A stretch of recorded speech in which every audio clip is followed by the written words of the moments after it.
Imagine a media platform that reshapes the conversation, empowers your voice, and redefines the Bronx community. Bronx Post, changing the reality, changing the narrative. For businesses, politicians, and government agencies, we offer targeted advertising solutions that drive results. Amplify your message. Reach the heart of the Bronx and beyond. Our platform connects you to the community.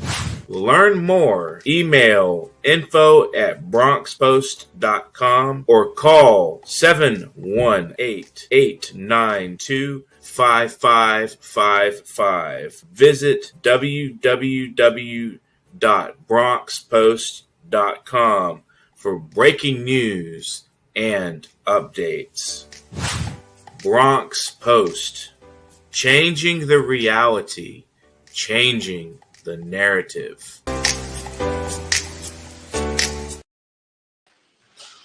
Greetings and thank you for joining my community organizer show live from New York City.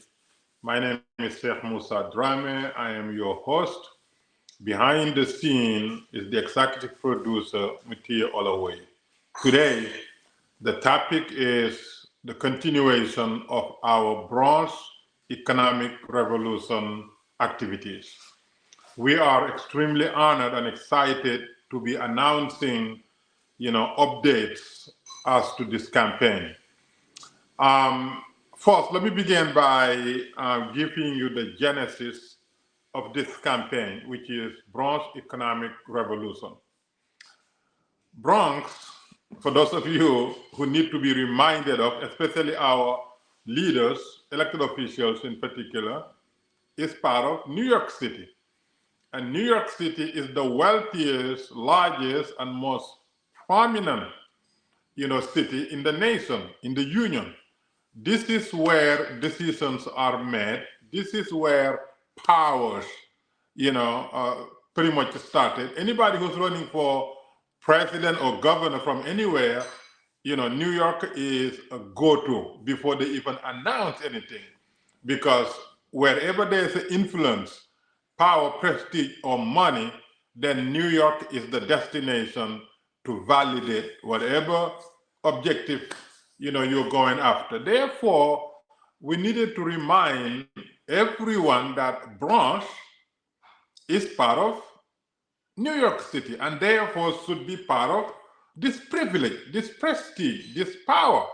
But unfortunately, Bronx, when it comes to those attributes, it's not part of New York City.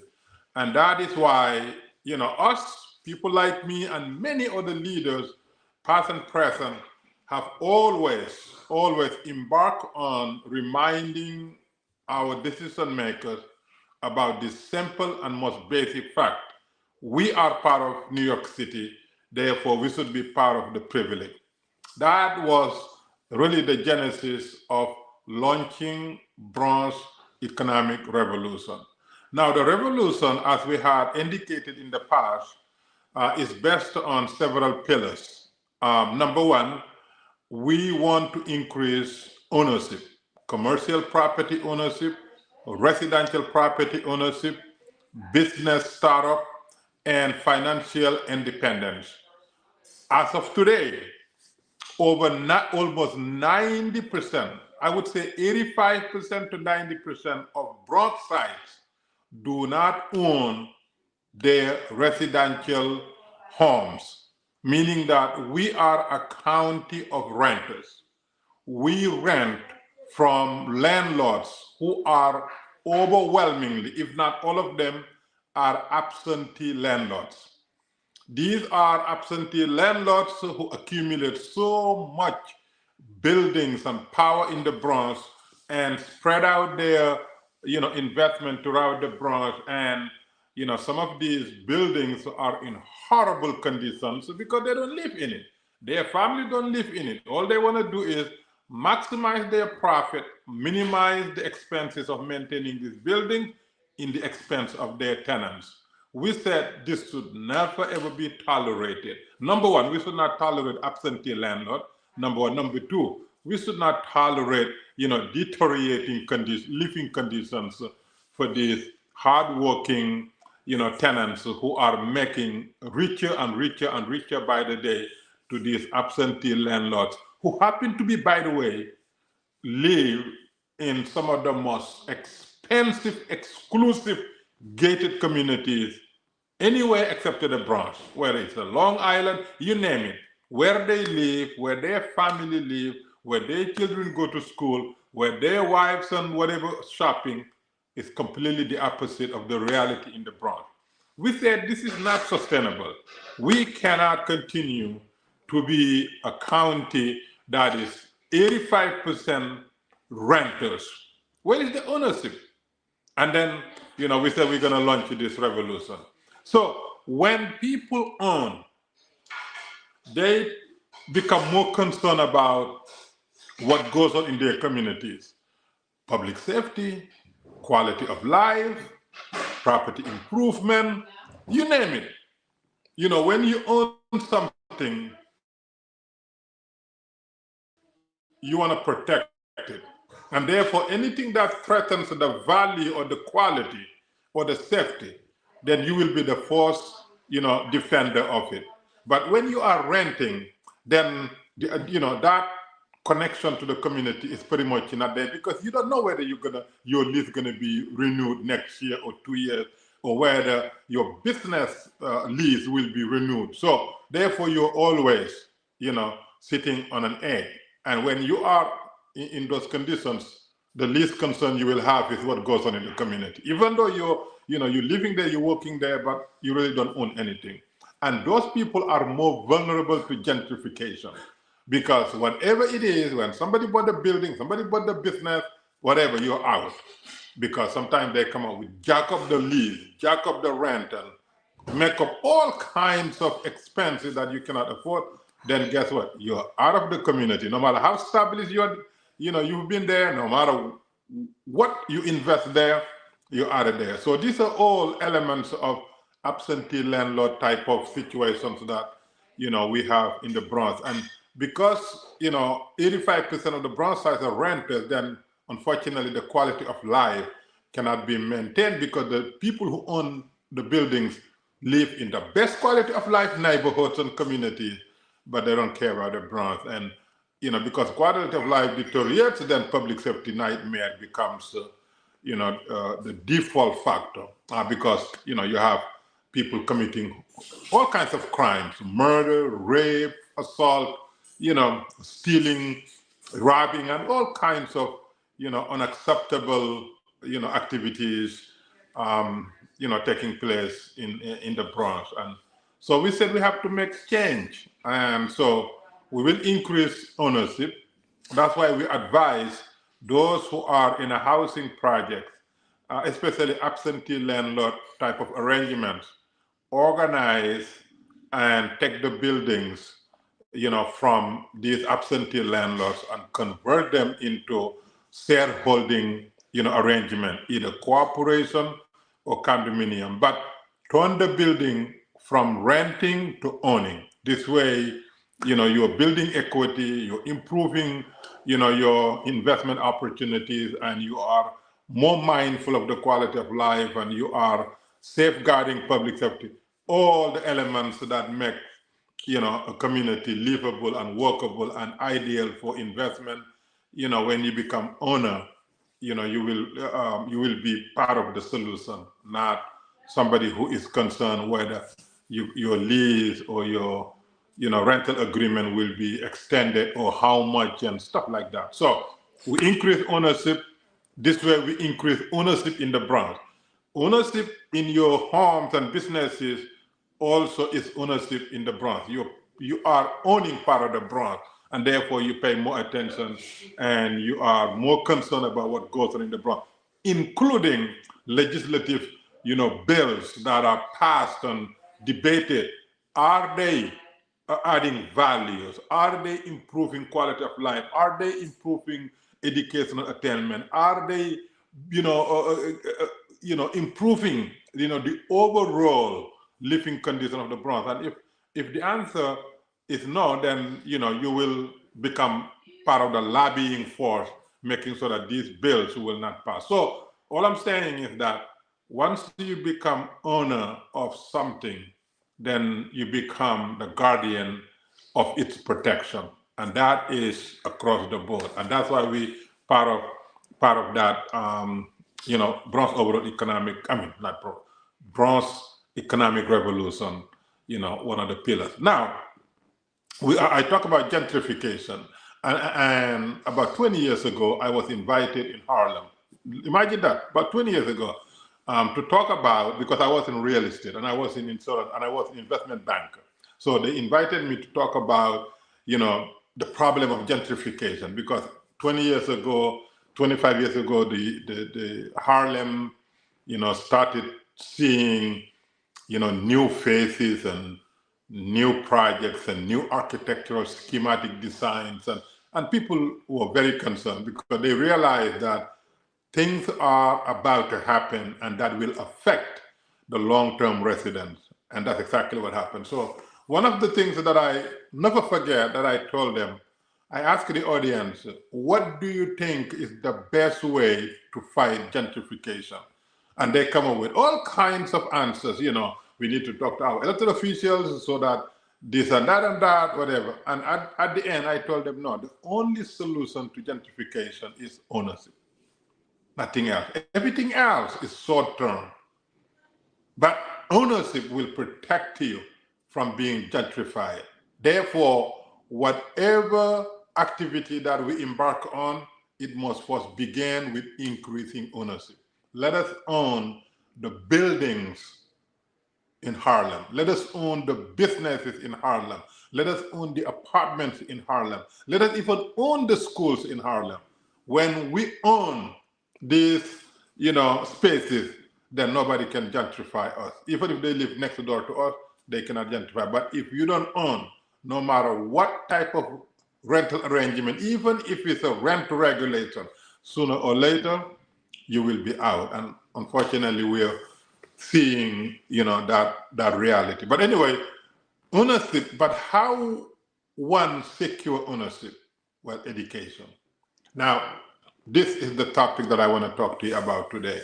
I want to concentrate on this show today on education. I want to dedicate it to education because biblically, we've been taught by pastors. I'm not a Bible. I don't know anything about the Bible, but because I live among the pastors and ministers who are consistently reminding us certain verses in the Bible.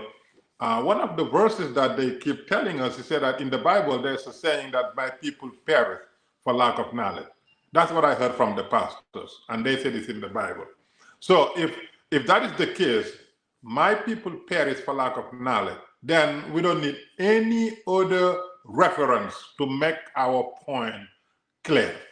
My people perish for lack of knowledge. So that means the survival of people depends on having knowledge. The survival of a community depends on having knowledge. The survival of a city, of a state, of a nation depends on having knowledge.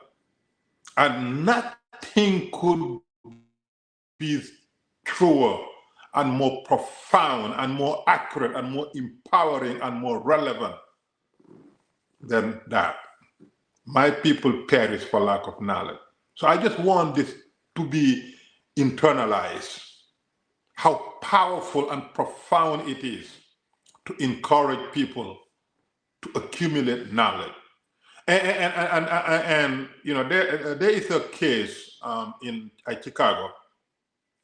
The Chicago police department was fighting the vices in Chicago, drug dealing and, gang problems and violence and rapes and robberies, including prostitution.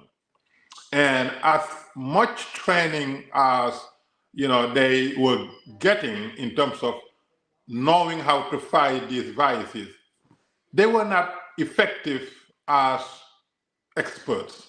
And what they end up doing is, they hired a madam, a former prostitute, who understood the street so well, understood the business, understood the mechanism of prostitution, understood every single aspect of it, and they hired her as the lead officer dealing with prostitution. And she was the most effective officer dealing with it because this was her industry, her area of expertise. And because she had the knowledge, she was effective. All I'm saying is that whatever we're going after, we must have the knowledge of it. If not, then we perish. That's why this biblical code verse is very profound, and I believe that that alone can save a nation. Now, even if we look at, historically, we look at, for example, gunpowder. We all know that the gunpowder that we use for bombing, whatever, this thing came from China. But guess what? Because England or the United Kingdom had the ability to look at what was present and then turn it into something extremely more powerful. And they were able to take China's gunpowder and turn it into bombs. Because UK was already known to be a kingdom that pretty much dominated the world in terms of their, expansion, empire expansion all over the world. So they were able to accumulate as much knowledge of navigation in the water, knowledge of geography, knowledge of culture, knowledge of ethnicity, all these things. And wherever they go, they can incorporate it into what they have already known and then continue to build the arsenal of knowledge and continue to expand their empire. And therefore, when they were introduced to gunpowder, they saw the potential and they had the ability, the technical know-how to take it to a next level and dominate it. And then, the story goes on. Now, let's come back to the Bronx in terms of knowledge. Bronx is made up of over 80% or more, 80 to 90% of Bronxites are now minorities, Blacks and Latinos and Asians. About 10 to 15% maybe whites, but more than 2/3 of the Bronx side, the demographics are minorities.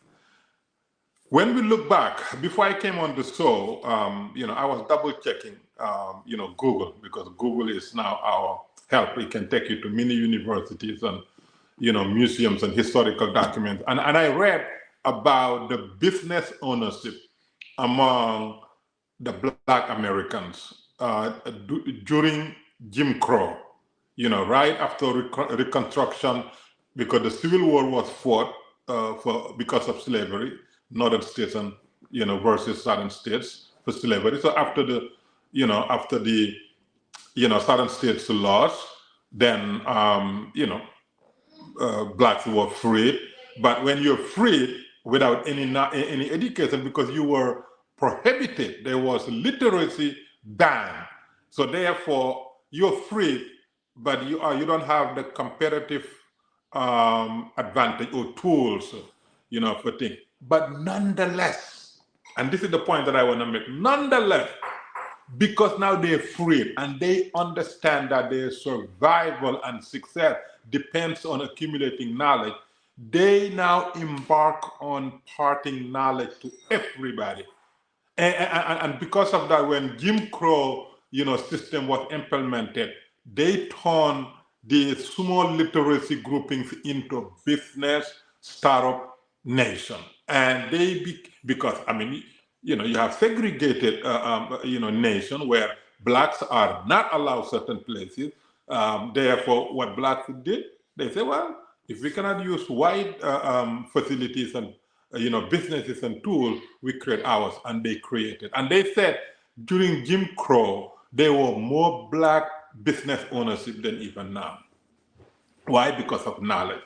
I'm saying this to say that, we have to go back to this is also true in voting, because we've seen documentaries showing us blacks lining up in some of the most treacherous weathers because they were able to vote. And they said, since we can vote, we are not going to squander this opportunity. And they sacrificed so much, to vote, because they knew voting was the most powerful force for change. And they said that since it is the most powerful force for change, we cannot squander it. We're going to vote. And even if we don't always agree with the candidates, we don't always like the candidates, but casting our ballots will count within our community of voters, and they were voting. And because of that, you have, self-representation. All I'm saying is that knowledge allowed them to do that. And so many other areas where I can talk about, all of us know, just to prove that having knowledge is, empowering, is independent, is freedom. And not having knowledge is always being encircled, being oppressed, and being relegated to the last, pillars of society.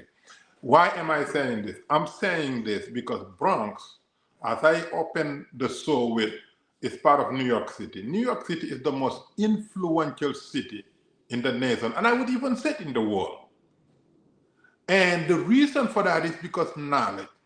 Because this is where decision makers come and to be guided into successful journey, whether it's a political journey, whether it's a business journey, whether it is whatever it is, they will come and sit down with some of the most knowledgeable, brainiac individuals that can walk them through a path for success, and all because they have the knowledge. And this is where the New York Stock Exchange, this is where NASDAQ, this is where the power is. And now the entertainment industry, the legal industry, the publishing, and you name it, they call New York home. There's so many Fortune 500 companies and leaders. Even if the company is headquartered someplace, and the leaders usually have, house, apartments, and co-ops and condominiums in Midtown Manhattan, or different places. So all because of knowledge. So for us now to change the status quo of the Bronx and bring the Bronx to be part of New York City rightfully, we must do one thing and one thing alone. We must educate Bronxites. We must invest in education. We must focus on education, and we must not accept a failing school. And we must reject pipeline to prison, and we must reject that Bronxites cannot learn. We must say no to the ranking. The best high school in the Bronx we have is the Bronx Science. It ranked 37 nationwide. As a matter of fact, the top 20 best public schools, none in New York City, none in New York in general. The top 20, none in New York, not New York State, not New York City. And I think the 26 to 27 comes with Bed-Stuy and Brooklyn Tech and Bronx Science and whatever, but the top 20, none. If we are to challenge India, we are to challenge China, we are to challenge ourselves, then we have to be competitive with them in education. China graduates 4.5 million STEM students a year.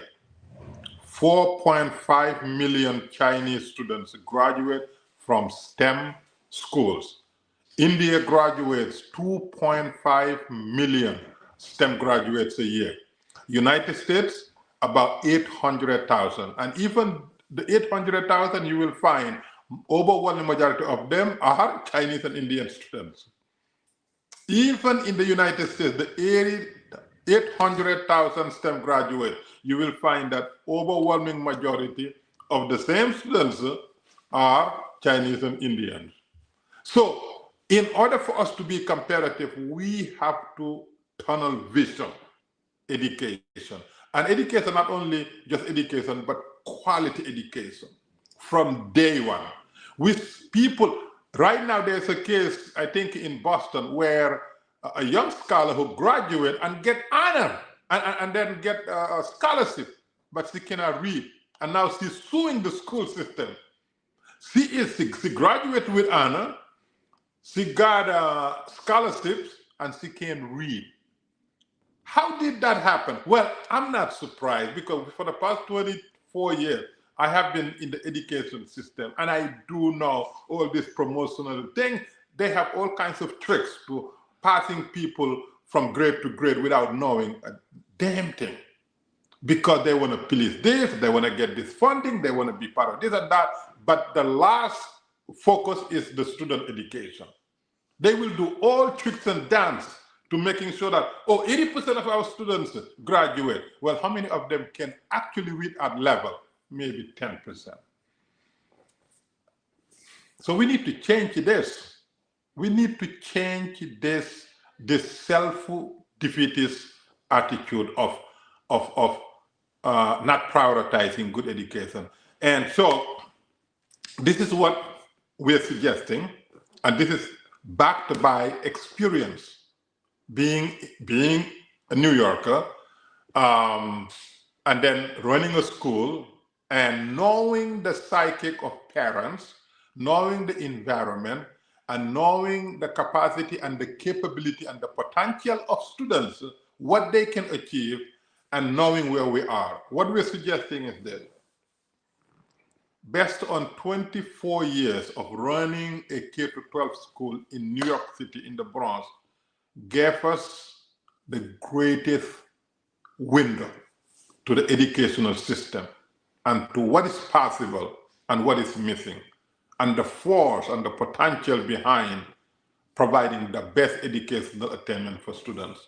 We're proposing for our mayor and elected officials to launch STEMmed-up schools in the 5 boroughs, starting from the Bronx. What is STEMmed-up?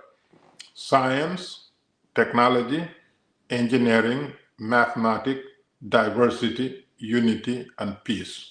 It is a school system in which its curriculum has been written and has been one of the most innovative curricula ever put together by New Yorkers. And if we're going to continue to be the greatest city, then we have to empower our next generation. We should not import them. We should produce them. And in order for us to produce them, then we have to educate them. And that is, in a nutshell, what STEMmed-up is. Making sure that the AI of the future, everything that concerns science, technology, and engineering, and maintaining our infrastructure and our competitiveness globally, STEMmed-up is the answer. Why did we add diversity, unity, and peace in addition to STEM? Well, because of New York City. This is the not only the biggest, most influential, wealthiest, but it is also the most diversity in the nation. And in order for us to continue to benefit from this diversity, then we have to create this type of healthy relationships and peaceful coexistence, so that the diversity will not be liability, but protection and advancement and beauty. That's why, the curriculum incorporates the elements of diversity as human family and unity without uniformity and peaceful coexistence. We are extremely honored to be commissioned by God to be able to do this thing. And we are now working fervently to convince our elected officials to making sure that every county in New York City has at least one STEMmed-up school. But the starting point is where it is needed the most, in the Bronx. And Mayor Eric Adams and all our elected city council members, our state assembly members, our state senators, our Congress members, we are appealing to you to create an education revolution in New York City, especially in the Bronx. That is the panacea. Everything else, subsidizing this, subsidizing that, reduce this, reduce that, lowering this, lowering that, these are all nothing gimmick. The permanent solution to where we are, where it's a quality of life, economic development, public safety, you name it, is education, good education. Because when you empower young scholars, you watch them rise and take their rightful leadership positions. You don't have to subsidize their living anymore because they are producers. But if we continue to look at things in a subsidized way, your food subsidized, your apartment subsidized, your transportation subsidized, everything subsidized, who's producing? Who's elevating? Who's being independent? Who's being free? Who's being so intelligent? And we need now to move from subsidized living to independent living. And that is where the education revolution comes in. And we are more than happy to have this discussion with all of you and to show you that it is good education. It's the panacea, not only in the Bronx, but in New York City. And good education is what our young scholars are not getting. Only special schools are producing young scholars. All the other schools are either social promotion or pipeline to delinquency. It is time to invest in the protection of our future, which is protection of the educational attainment of our young scholars. Nothing else will work. The gentrification will continue on, and soon New York will be empty of Black people if we don't do the right thing now. Because if they can't afford it, if we used to say 25 to 30% of our income, should be used for housing expenses, but now the housing expense is more than our income. Actually, it's not even percentage, over 100%. Maybe our house expense is 105, 50%. That is unsustainable. We can live here. That's why people are now no longer, they either in the shelters or they either, move out or commit crime. So my fellow New Yorkers, elected officials and decision makers and educators and parent advocates and community activists, let us come together and make education revolution with STEM, science, technology, engineering, math. If we do that, then we will no longer be threatened by China or India or any other nation that have been sending their young scholars to do the job that we are neglecting to empower our own children, to be able to do. This is common sense. And this is what we're asking. Education revolution in New York City, particularly in the Bronx. But STEMmed up is what needs to be standardized in the city. STEMmed up, science, technology, engineering, mathematics, diversity, unity, and peace.